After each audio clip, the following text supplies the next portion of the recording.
She was dancing on the roof of the van, holding a beach towel in one hand and a glass of wine in the other, screaming something about taking back the coastline.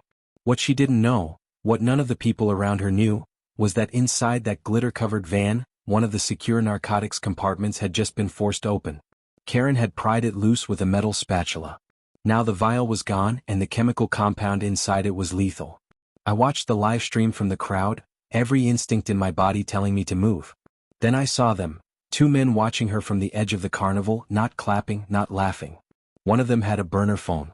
The other had a hand inside his jacket. My handler's voice buzzed through my earpiece. Contain it? Now. That's when I knew, we weren't just stopping a stolen vehicle. We were trying to prevent a mass casualty event caused by a drunk suburban woman who thought she was starring in her own reality show.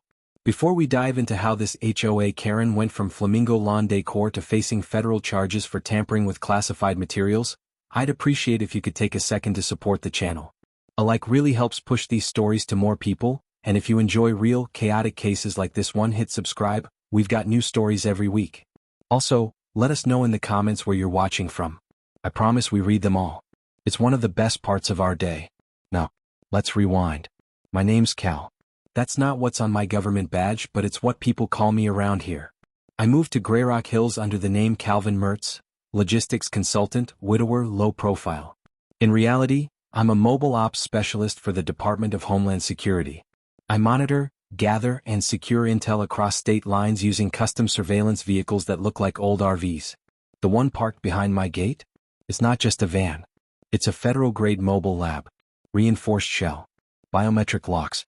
Surveillance equipment. Cold storage units. Satellite uplink. All wrapped in weathered paint and a fake phishing sticker to keep HOA Karens from snooping. It worked. For a while. Then Karen Whitlow moved 3 houses down. She was the kind of person who acted like the sidewalk was her runway. Clipboard, visor, those weird garden clogs that squeak when she walks. She made it her business to know everyone else's business. From the minute she saw the van parked beside my house, she was obsessed. It's too close to the curb. It ruins the neighborhood aesthetic. What's he doing in there? She once told a neighbor she thought I was making bombs. Then she told me face to face, I'm just looking out for the community, Cal. You understand. I told her the van was off limits. That it was dangerous. That it was government property. That was my first mistake. Karen didn't believe rules applied to her, only to the rest of us. 3 weeks ago, I loaded 2 new packages into the cold unit. Samples from a fentanyl seizure across the state line, stable only under controlled temperatures. I ran the full lock protocol, engaged backup sensors, and activated the internal AI for motion logs. No one, not even I, could get into that van without clearance. Unless they had a crowbar. And zero understanding of what they were about to unleash. 3 days later, I was drinking coffee when my phone vibrated, security alert. The camera feed blinked to life. Karen. On my property. She'd forced the lock on the side gate. Used a towel to cover the keypad and tried codes until one worked. Probably saw me enter it once while pretending to walk her dog. The van door opened. She climbed in. 30 minutes later, she posted a video, taking our freedom ride for a spin. She was in the driver's seat, sipping something from a wine tumbler. Behind her, my secure terminal. My screens. My intel. My mission. It gets worse. The license plate was covered with a banner that read, Girls Trip. The GPS tracker? Disabled. Her caption? If the HOA wants to complain, tell them I'm not home. The next video showed her friends, Bonnie and Denise, sitting on my evidence table, laughing, flipping through vinyl records they found in a sealed crate labeled confidential. I called my handler. Her words were, we're tracking her already. TikTok's doing half our job. I asked if we had a location. She said, we had one. Then she unplugged the transmitter. But we're scraping the videos. I checked the AI logs remotely. Karen had already triggered 4 sensors. One of them was the refrigeration override. She thought it was the air conditioner. It wasn't. It controlled the compound temp for the fentanyl unit. 1 degree off, and that van becomes uninhabitable in minutes. And yet, there she was in the next post, complaining about the weird mini fridge smell, while waving around a pink flamingo cup. I was in the field within hours. DHS rerouted me to Seacrest County, where her phone had last pinged. I landed, met with local sheriff's department and briefed them. A man named Deputy Hall took one look at the printout of Karen's photo and said, that lady? She bought 3 bottles of margarita mix at the gas station this morning and asked if we had any surfboard racks for a camper. She didn't just take the vehicle. She rebranded it. Karen's cruise ship, she called it. I activated a full quiet retrieval protocol. No sirens. No lights. The cartel had eyes, and that van wasn't just full of federal tech. It held printed lists of ongoing operations. Code names. Maps. Surveillance photos. If Karen had posted even one frame with the wrong file visible, the AI showed she had a paused laptop, a name, a face, a detail cartel scouts would immediately recognize. I scanned the video. One comment in Spanish read, "It's hers. That's the one. Find her." That's when I saw the carnival post. Karen had tagged herself at Baybreak Beach Bash. She was going to a coastal festival. A public one. With music, crowds, and, most likely, scouts already there looking for the van. She had no idea what she was bringing with her. But I did. And we were almost out of time. I thought I'd seen Reckless before. I'd worked undercover in biker bars, done night shifts in gang-controlled ports, even pulled a cartel courier off a ferry in the middle of a thunderstorm. But nothing prepared me for what I saw when I got to Baybreak Beach. Karen had turned the van into a circus float. There were pool noodles duct taped to the mirrors, glitter streamers flapping in the wind, and, God help us, plastic flamingos zip-tied to the roof like a crown. Loud dance music blasted from portable speakers, and lawn chairs were set up around the camper like it was the star of a 4th of July parade. One of them had Queen K spray painted on it in what looked like neon nail polish. I stood across the street, wearing a hoodie and sunglasses, blending into the crowd, trying not to scream. And then she walked out of a porta-potty holding a can of spiked seltzer and a selfie stick. "Let's go viral, ladies," she yelled. Karen's cruise is officially on tour. Bonnie stumbled behind her, holding a piñata. Denise was live streaming with a flower crown on her head. It looked like the world's worst bachelorette party, except instead of novelty sashes and feather boas, they had a federal mobile lab filled with sensitive intel and active narcotic samples. And nobody, not one person, seemed to notice what they were walking around with. I kept my distance and scanned the area. It didn't take long to find them. The first scout was by the corn dog stand. Late 30s, mirrored sunglasses, long-sleeved hoodie despite the heat. He wasn't eating, just watching.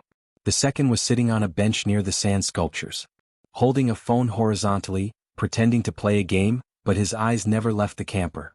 They weren't here for the funnel cakes. They were here for what was inside that van. I quietly radioed back to Deputy Hal. "They're here," I said. "2 of them. Possibly more." "Copy that," he replied. "Our units are in place. Want us to move in?" "Not yet," I told him. "Wait for my signal. We need to do this clean." I circled around the crowd, trying to get a better angle. And then I saw it. The back doors of the camper were wide open. Denise was standing there filming herself doing some sort of TikTok dance routine. Behind her, clearly visible, was the equipment rack. Monitors. Lockers. A sealed red container with hazardous materials written in bold letters. That's when I saw it was already open. Not all the way, but enough. Inside, I spotted 2 empty vials rolling on the floor. My pulse spiked. One of the samples was missing. I scanned the rest of the area. Karen was on top of the camper again, barefoot this time, shouting into the wind about overthrowing the HOA. "This is freedom," she yelled. "No rules, no lawn codes, no neighbors trying to control your vibe." People clapped. Some thought it was part of the show. A woman even tipped her $5. What she didn't know, was that she'd just exposed a chemical compound capable of knocking out an entire building floor if mishandled. And one of the cartel scouts was already on the move, walking slowly toward the camper with a drink in his hand, pretending to be part of the crowd. I gave the signal. Deputy Hal tapped his earpiece. 2 plainclothes agents closed in from the east entrance. Another circled in from the side with the Ferris wheel. I moved in from the rear, weaving through kids holding cotton candy and couples taking selfies. The crowd was thick, but I kept my eyes locked on the camper. And just as I reached the steps, Karen spotted me. She blinked. At first, I think she didn't recognize me. Then her mouth dropped open. "Well, look who finally decided to show up," she said, slurring just a little. "The grump from down the block." She was still filming. "Say hi to the internet," she yelled, pointing the camera in my face. I said nothing. Just reached forward and calmly turned off the live stream. That was the moment she knew something was wrong. She looked around. Saw the men in earpieces. The change in the air. The silence. Wait, this is about the van? She asked. Is this a prank? Are you pranking me? No, I said. You need to come with us. Now. She rolled her eyes. Oh please. It's just a camper. It was unlocked. It wasn't, I said. You forced it open. And what's inside is not a joke. Don't be dramatic, she snapped. You're making a scene. You already made it, I said.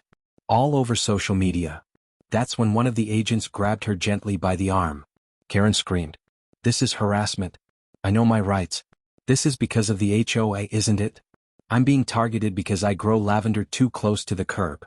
She twisted, flailed, nearly knocked over her own margarita bucket. But it was too late. She was being restrained. Denise dropped her phone. Bonnie let out a confused snore from her chair.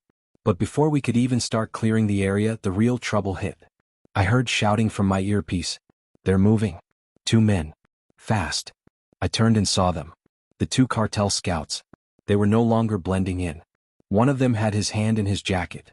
The other was pulling out a phone. They weren't trying to play it cool anymore. They were making their move. Go loud, I said. Now. Everything exploded into chaos. Agents rushed in from the sides.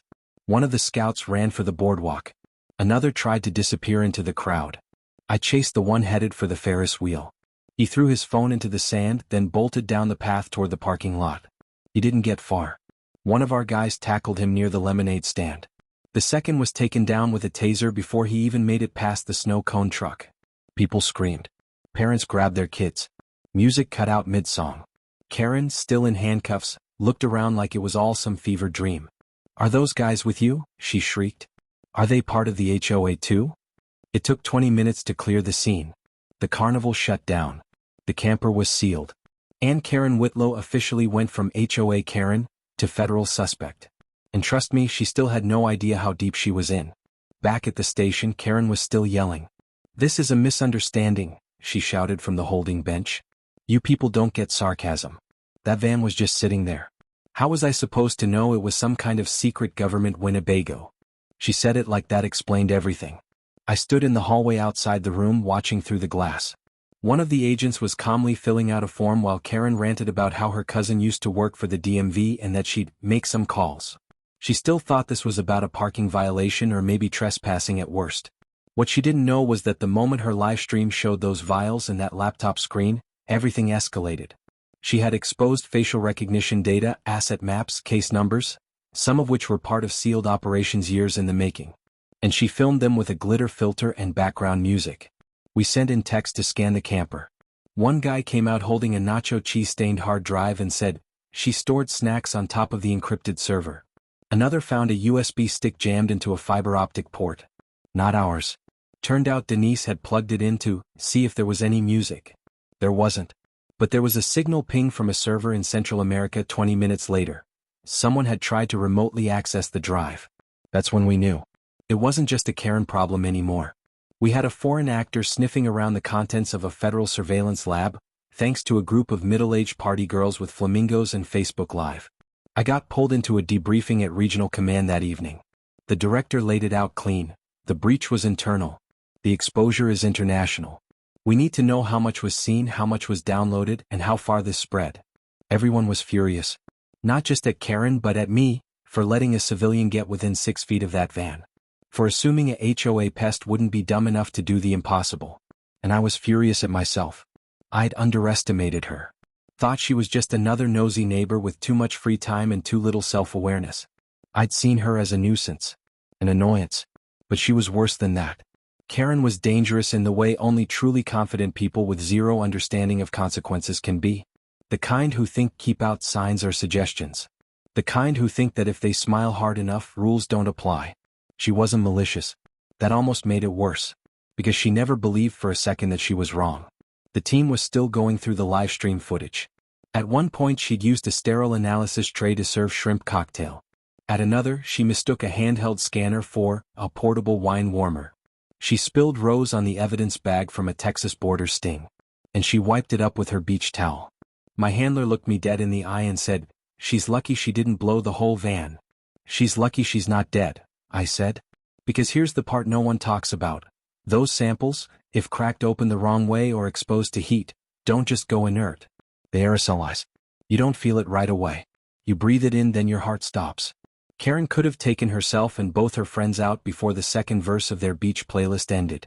But they were too drunk and too oblivious to even know they'd gotten lucky. Back in interrogation, she wasn't backing down. I was helping, she insisted. That van was just sitting there baking in the sun. I was making sure it didn't get stolen. You stole it, the agent across from her replied flatly. Not technically, she snapped. It wasn't moving. And the door opened, so. You pried the lock open. She folded her arms. That depends on your definition of prying. They showed her a photo of the crowbar she left behind. Then one of the cartel scouts from the beach. Never seen him, she said. Then a screenshot of her own TikTok where he was clearly visible in the background of one of her videos. Well, I can't control who photobombs me, she muttered. And when they asked her why she live-streamed inside a clearly marked federal vehicle, surrounded by sealed lockers and warning signs. I thought it was a movie set, she said. Like one of those CSI things. I thought the labels were for effect. She was dead serious. It was like talking to someone who truly believed the world was just a suggestion box and she was the only one allowed to ignore it. When the list of charges was finally read out, the room went quiet. Theft of government property. Tampering with federal surveillance systems. Exposure of classified data. Obstruction of an ongoing investigation. Reckless endangerment. And yes, resisting arrest. The paperwork alone was thick enough to flatten her flamingo lawn decor. But when she heard it, she blinked. Not in panic. Just confusion. You're making a big deal out of nothing, she said. It wasn't nothing. It was almost a disaster. And she still hadn't grasped just how close she came to setting off something none of us could have contained. We held Karen overnight. Not because she was a flight risk, although honestly at this point anything felt possible, but because we were still trying to figure out the full scope of the breach. Every time we thought we'd found the last thread, another one showed up. Her videos were spreading fast. One had already hit 250,000 views. And worse, someone had commented coordinates. Not random ones. Specific. Strategic. They matched a waypoint we'd used in a cartel surveillance op last year. That's when things shifted. A team from DC arrived the next morning. Black suits. No small talk. They took over her interrogation without so much as a nod to the locals. I was told to observe, nothing more. Karen sat there in a zip-up hoodie that said, "Wine o'clock" somewhere across the back, sipping a cup of gas station coffee like she was waiting for her nail appointment. The federal agent leaned in.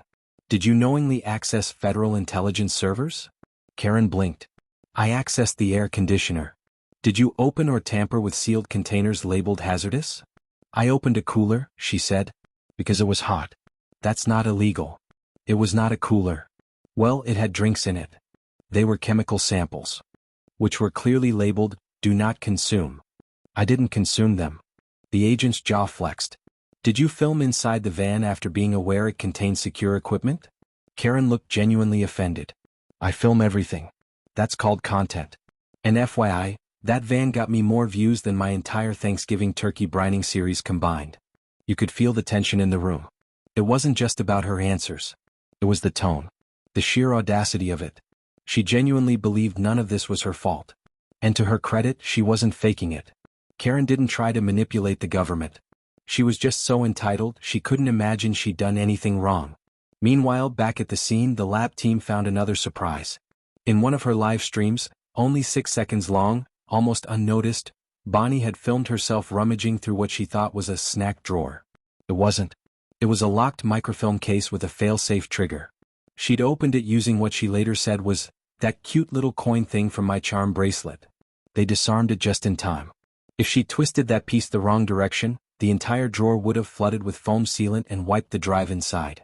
Which wouldn't have killed anyone, but it would have deleted months of intel. Gone. Just like that.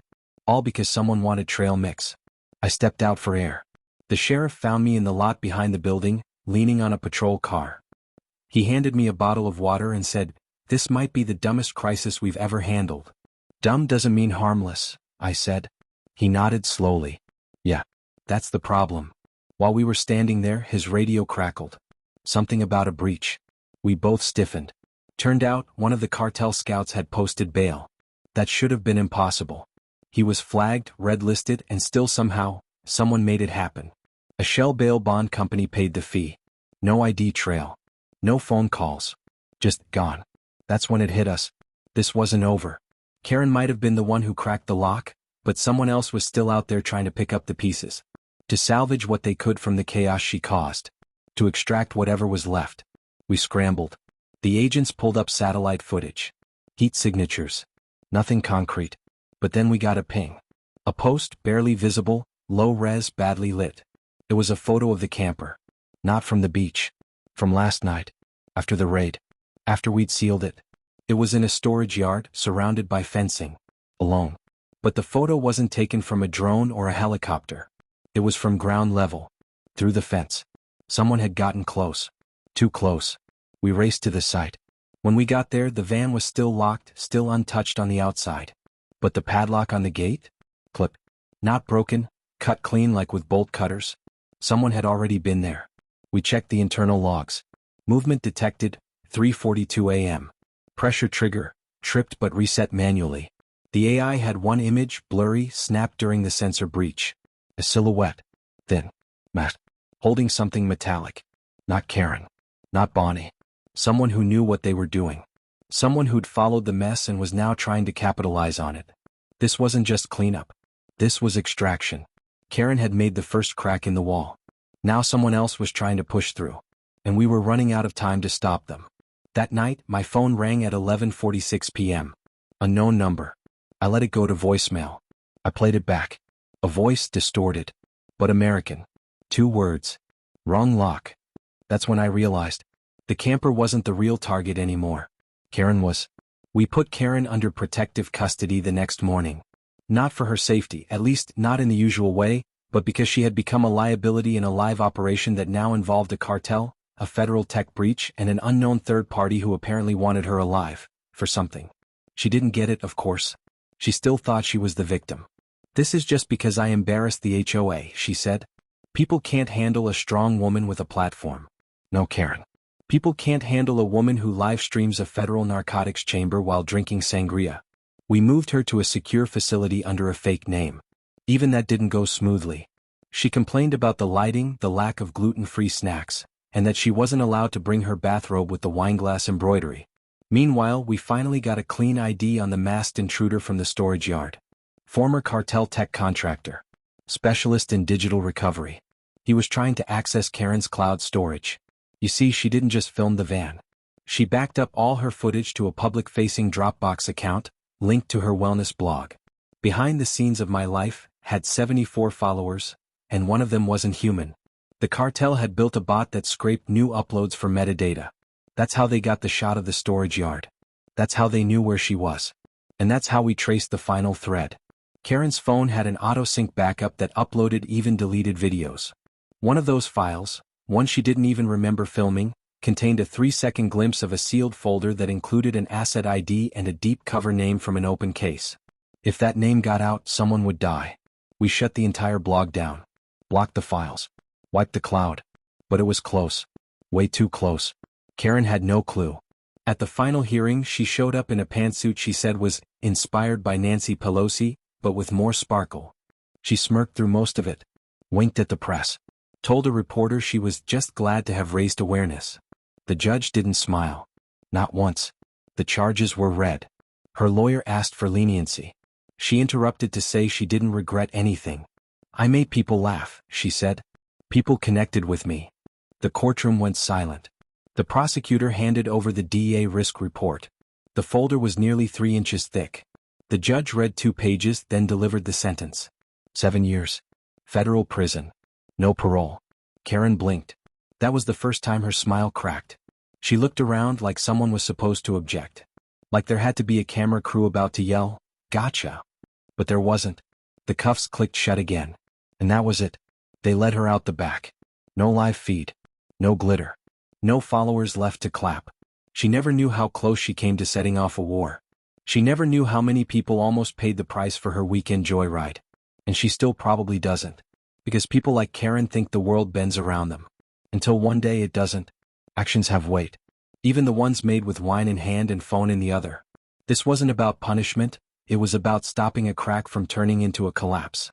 And if you think this story was crazy, trust me, we've only scratched the surface. If you want more wild true stories like this one, don't forget to like the video and subscribe. And wherever you're watching from, stay sharp out there.